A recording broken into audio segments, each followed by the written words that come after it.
Magandang umaga mga ka-happy hour. Narito ang mga balita para sa MBC TV Network News Update 10 AM edition. Good news sa mga biyahero. Murang pasahe sa eroplano, asahan ng mga biyahero sa Setyembre.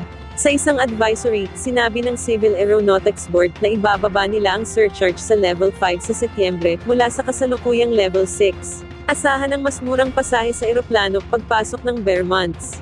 Sa Level 5, naglalaro sa pagitan ng 151 pesos hanggang 542 pesos ang fuel surcharge para sa domestic passengers, habang nasa pagitan ng 498 pesos and 3 centavos hanggang 3,703 pesos and 11 centavos naman para sa international passengers na magmumula sa Pilipinas. Samantala, mga motoristang walang RFID sticker load, pinagmumultahin ng 5,000 pesos ng Toll Regulatory Board. Ayon sa Toll Regulatory Board, epektibo ang kanilang paghihigpit simula sa August 31, 2024. Ayon kay TRB spokesperson Julius Corpus, ito'y bilang paghahanda sa planong transition sa cashless transaction na target nilang simulan sa Oktubre.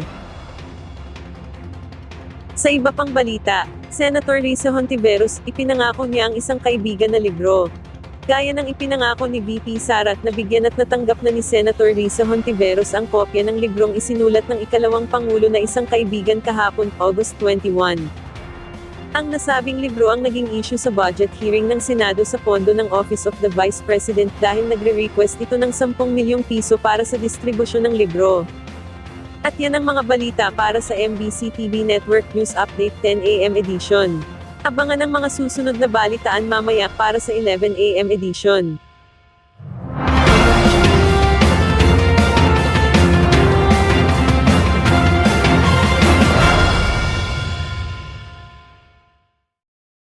Mga ka-happy hour, kung gusto mong manood ang mga balita sa MBC TV Network News Update, mag-subscribe sa aming YouTube channel, i-like ang aming Facebook page, at i-follow sa aming TikTok account.